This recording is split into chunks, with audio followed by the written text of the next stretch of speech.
Olá, juniores, tudo bem com vocês? Estou aqui mais uma vez para mais uma aula bem bacana, bem legal, com um título bem legal, como sempre, né? O que Jesus traz para nós enquanto estudo, enquanto ensino, para que a gente fique cada vez mais capaz nas coisas dele, na palavra dele e para apregoar as boas novas dele.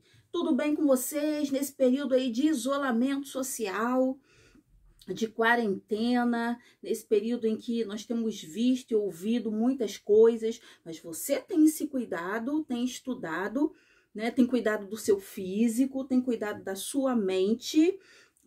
Então é por isso que hoje eu vou trazer um médico aqui. Médico, Laure? Vai vir um médico que vai conversar um pouquinho com vocês, tá? Mas depois eu falo sobre isso. Agora, vamos orar? Então, vamos lá? Dê as mãozinhas, feche seus olhinhos e vamos falar com o Papai do Céu. Senhor, nosso Deus, nosso Pai, muito obrigada por mais essa oportunidade de poder apregoar e falar sobre o Senhor, sobre as suas coisas, as suas maravilhas. Pai, esteja conosco, guarda a nossa casa, guarda a nossa família, nos livra de todo mal, guarda a nossa mente, o nosso coração, que são as portas de entrada para nossa alma, Senhor. Nos abençoe, nos fortaleça, acrescenta na nossa fé. É o que nós te pedimos e já te agradecemos em nome de Jesus. Amém. Vamos para Jesus, né? Ele é maravilhoso.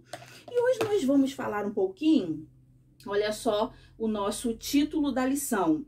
O lugar onde Deus cura. A gente está falando ao longo desse trimestre da igreja, do templo do Senhor. E nós temos visto que lá grandes coisas acontecem. Hoje, em especial, nós vamos falar que lá tem cura, né? Cura de enfermos. Olha que maravilha, que genial. Você sabia disso, meu amiguinho? Que lá tem cura? Olha que bacana, hein? Mas olha só, no nosso memorizando, vai dizer assim lá em Jeremias: ó Senhor, cura-me e ficarei curado. Então, está lá em Jeremias 17, 14, parte A. Ó Senhor, cura-me e ficarei curado. Ué, por quê? Né? Se o Senhor olhar para ele e curar, resolver estender as mãos sobre ele, ele vai ficar curado. Então aqui Jeremias, ele cria que se o Senhor quisesse operar milagre e maravilha, quisesse fazer, com certeza o Senhor assim poderia fazê-lo e assim Jeremias ficaria curado. Então, quanto mais a gente pede ao Senhor, né? Quanto mais a gente clama ao Senhor, mais a possibilidade, né? A possibilidade de o Senhor fazer aquilo que nós necessitamos. Por que eu exalto a palavra necessitamos? Porque há coisas que a gente deseja e elas podem ficar para depois. E com isso eu quero te dizer que o tempo ele é do Senhor. Nós já falamos isso em outras aulas. Nós somos lavados e remidos pelo sangue do Cordeiro. E quem é o Cordeiro? O Cordeiro vivo foi Jesus que deu, né? Teve morte de cruz, se deu naquela cruz por conta de mim e de você, para nos remir dos pecados e nos justificar, ou seja, nos limpar de todo mal e de todo pecado, nos levando de volta a viver em comunhão com uma sociedade sem que nada nem ninguém nos apontasse, porque tudo aquilo que Satanás, o inimigo das nossas almas, nos apontava, nos cobrava, Jesus pagou o preço.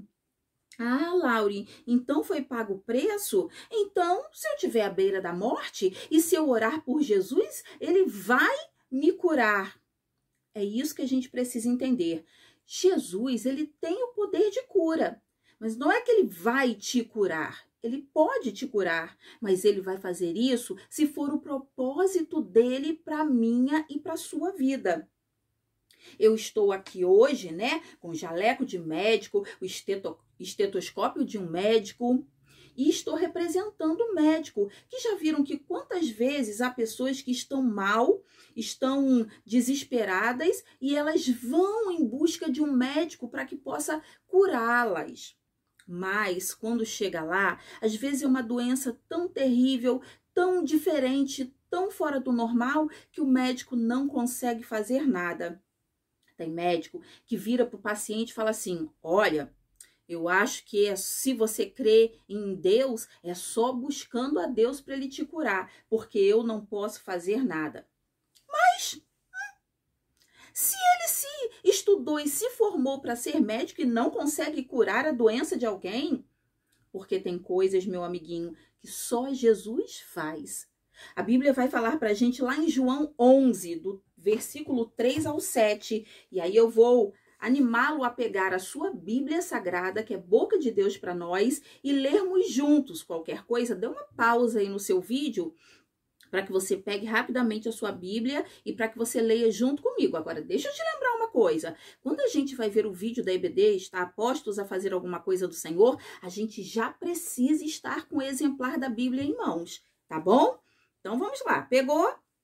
Vamos lá. Deixa eu colocar meus óculos e vamos ler. Diz assim a palavra do Senhor em João 11, a partir do versículo 3. Mandaram, pois, as irmãs de Lázaro dizer a Jesus: Senhor, está enfermo aquele a quem amas. Ao receber a notícia, disse Jesus: esta enfermidade não é para a morte, e sim para a glória de Deus, a fim de que o Filho de Deus seja por ela glorificado.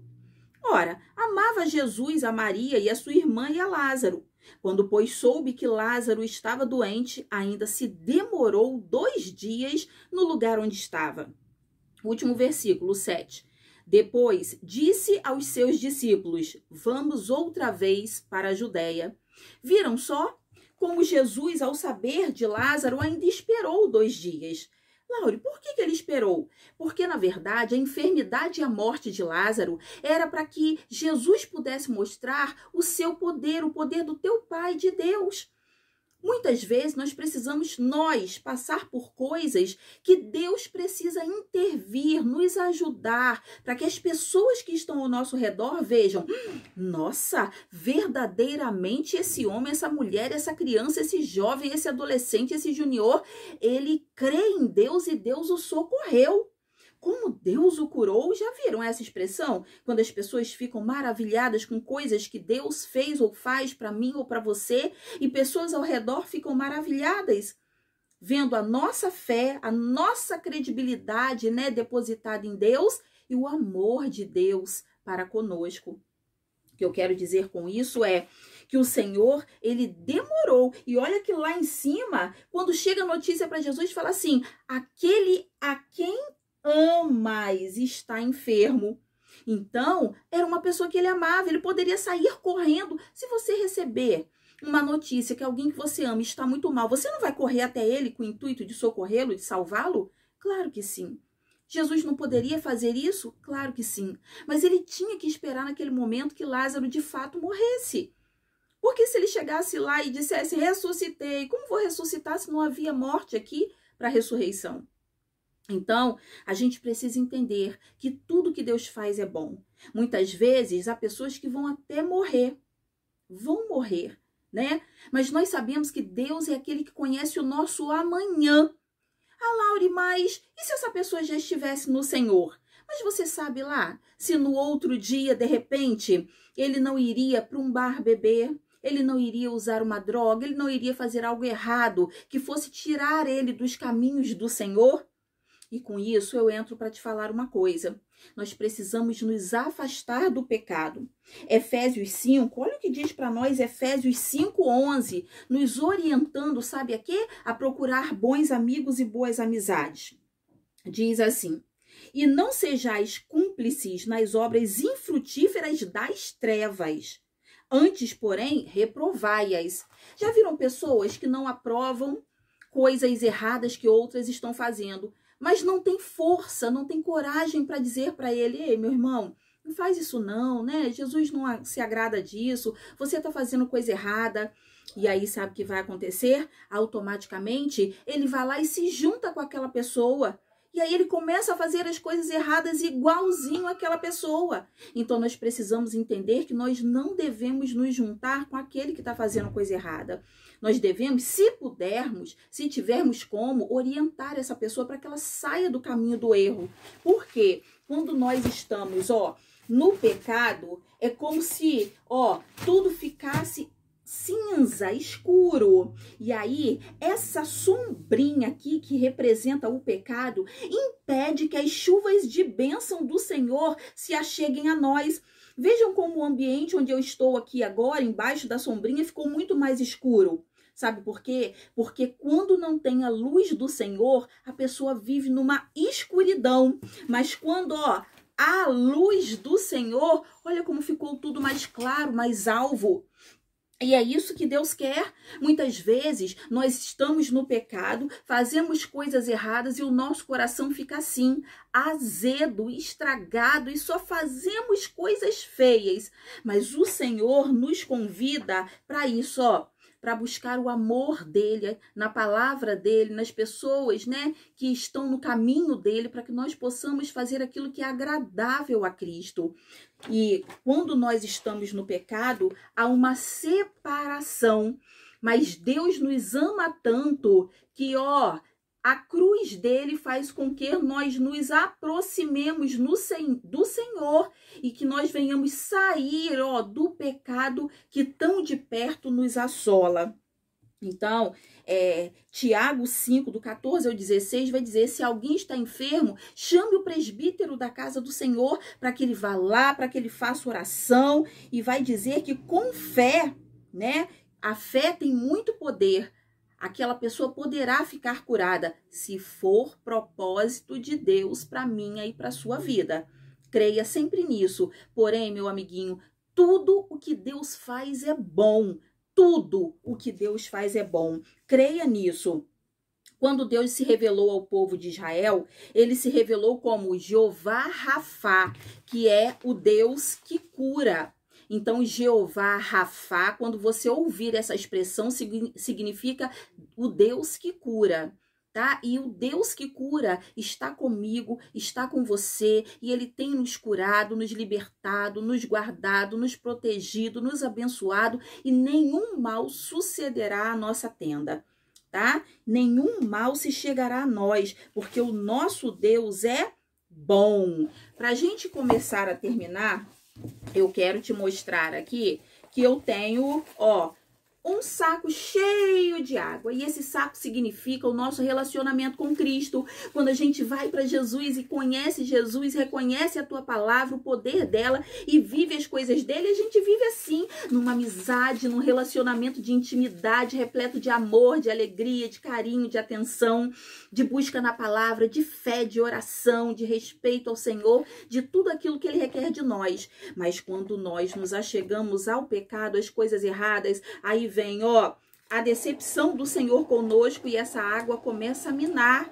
Aí vem, a falta de fé e tudo aquilo que nós fazemos de errado faz com que esse relacionamento murche, com que esse amor, esse carinho e esse respeito vão embora. E não é isso que a gente quer e não é isso que Deus quer para nós. Então, tudo aquilo que Deus fizer, em tudo e para tudo e por tudo, nós temos que saber e que entender que Deus é bom, que Ele é Deus e que Ele quer o melhor para a gente, que somos filhos dele, tá? Ele deu o seu Filho amado, Jesus Cristo, na cruz por nós, então Ele quer o nosso melhor. Olha só como esse relacionamento está murchando, está ficando vazio. Então, nós temos que pensar muitas vezes antes de fazer algo que venha desagradar o coração do nosso Pai, porque Ele nos ama e Ele quer nos curar, Ele quer nos abraçar. Creia nisso. Para terminar, eu vou lançar um desafio para você, tá? Eu quero que você veja novamente essa história do Lázaro lá em João 11, que você reveja tudo que a tia Laura comentou aqui, que você veja o vídeo que eu vou colocar em anexo e que depois você mande um vídeo para mim, pode ser pelo pastor, pela secretaria da igreja, um vídeo curto contando para mim, recontando a história de Lázaro. E se você quiser contar algo mais nesse vídeo, que você tenha lembrado, que Deus tenha trazido à tua memória, eu vou estar aqui para ouvir. Tô no aguardo do teu vídeo e que Deus te abençoe e te faça entender que Ele é o Deus que cura. Ele cura na igreja, Ele cura quando você ora a Ele em pensamento. Agora, se há alguém perto de você que não foi curado, descanse em Deus, porque são propósitos de Deus para as nossas vidas, tá bom? Mas tudo que Deus faz é bom. Um beijo no seu coração. Vamos orar para encerrar? Deus, muito obrigada pela tua palavra, que o Senhor veio trazendo para nós e encheu os nossos corações. Continue nos dando ensinamento, continue nos abençoando nos seus caminhos, nos livrando de todo mal. Obrigada por tudo, Senhor, em nome de Jesus. Amém. Mais uma vez, um beijo e até o próximo vídeo. Tchau, tchau!